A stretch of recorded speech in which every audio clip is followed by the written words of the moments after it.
You've set your sights high. You imagine a future where you're achieving more than you ever thought possible. You aim to make it real. But there's one invisible barrier standing in your way.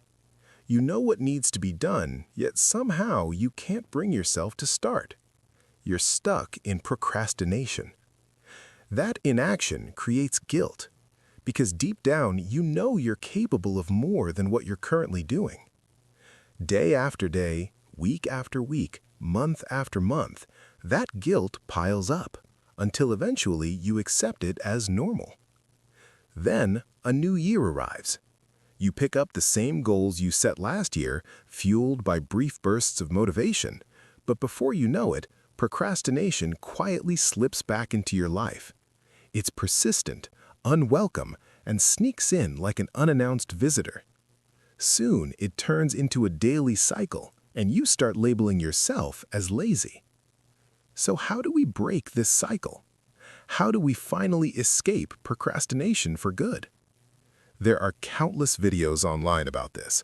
Most of them only address the surface, deleting social media apps, removing distractions.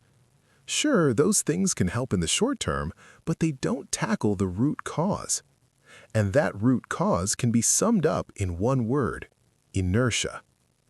In physics, inertia is the tendency of stationary objects to remain still and moving objects to keep moving unless an external force acts on them.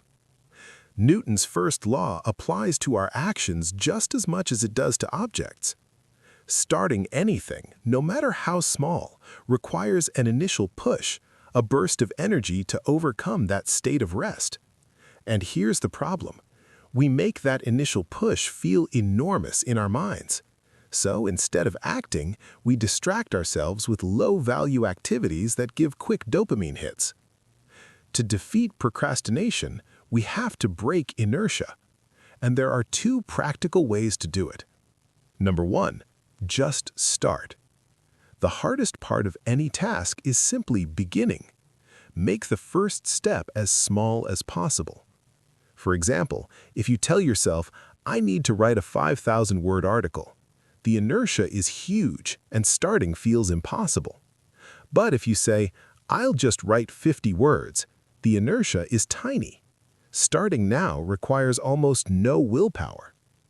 Number two, the 2-minute rule. If a task feels overwhelming, tell yourself, "I'll do it for just 2 minutes." For instance, cleaning your room, put on a song, start tidying, and when the song ends, stop if you want. The remarkable part, most of the time you keep going or accomplish far more than expected. Because moving objects stay in motion. Once you overcome inertia, momentum carries you forward. Starting is like pushing a ball up a hill. Once it passes the peak, it rolls downhill on its own. That's why the initial push should be small and easy, and why just 2 minutes can change everything. You can apply these techniques to any area of your life: going to the gym, working on personal projects, maintaining relationships, or any goal you can imagine. As Johann Wolfgang Goethe once said, "Whatever you can do or dream you can, begin it. Boldness has genius, power, and magic in it."